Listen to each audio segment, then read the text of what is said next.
Me off this morning. So here is day one of who knows how many of making his least favourite dinners for dinner. Tonight we're starting off with potatoes and chilli. He's really not a lover of baked potatoes, so to make it even worse, I thought I would do a baked sweet potato, which actually I've never done with a chilli before, and it was really nice. I ended up taking the skin off because I felt like it would be easier to eat. So I guess it turned more into like a mashed sweet potato than anything.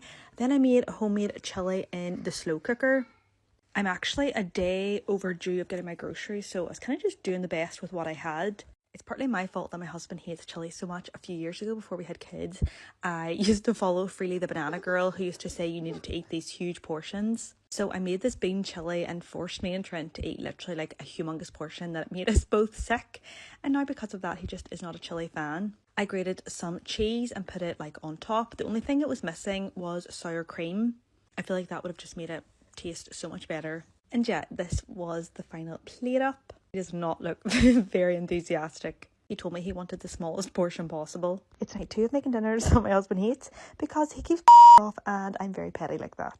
And tonight that is meatballs and mash. Genuinely didn't think we'd be back for day 2 because I had gotten over what annoyed me yesterday, but then again this morning I was reminded why this series is going to be a thing. Last night when my husband was cleaning the kitchen, I told him to like sort out the washing, so I basically told him to put whatever was in the wash into the dryer, which was all of my son's school uniforms. So when we woke up this morning, much to my dismay, the clothes were still in the washer, not in the dryer, which means my son's literally had no school uniform. His school uniform was saturated. So that was one of the things that pissed me off today.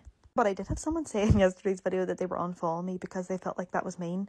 And I'm here to say, if the worst thing that I'm doing to my husband is making him good dinners that maybe he just doesn't like, then I think he'll be fine. Also, the man is 30. If he doesn't want it and he really didn't like it, he has his own hands. He can make dinner himself. But anyway, back to the dinner tonight. We had mashed potatoes, which is my husband's least favourite potato. And ironically, it's actually my least favourite potato. So that was kind of a punishment for myself. And then meatballs, gravy and peas. He loves meatballs with like a marinara sauce, but he detests it with gravy and peas. It's probably because that's like a British-Irish thing and he's a Yank. Topped it with some brown sauce. And yeah, that was tonight's dinner. Have to say, I thoroughly enjoyed it, despite my husband not being so impressed when he saw it. And hopefully for his sake, we are not back tomorrow for day 3.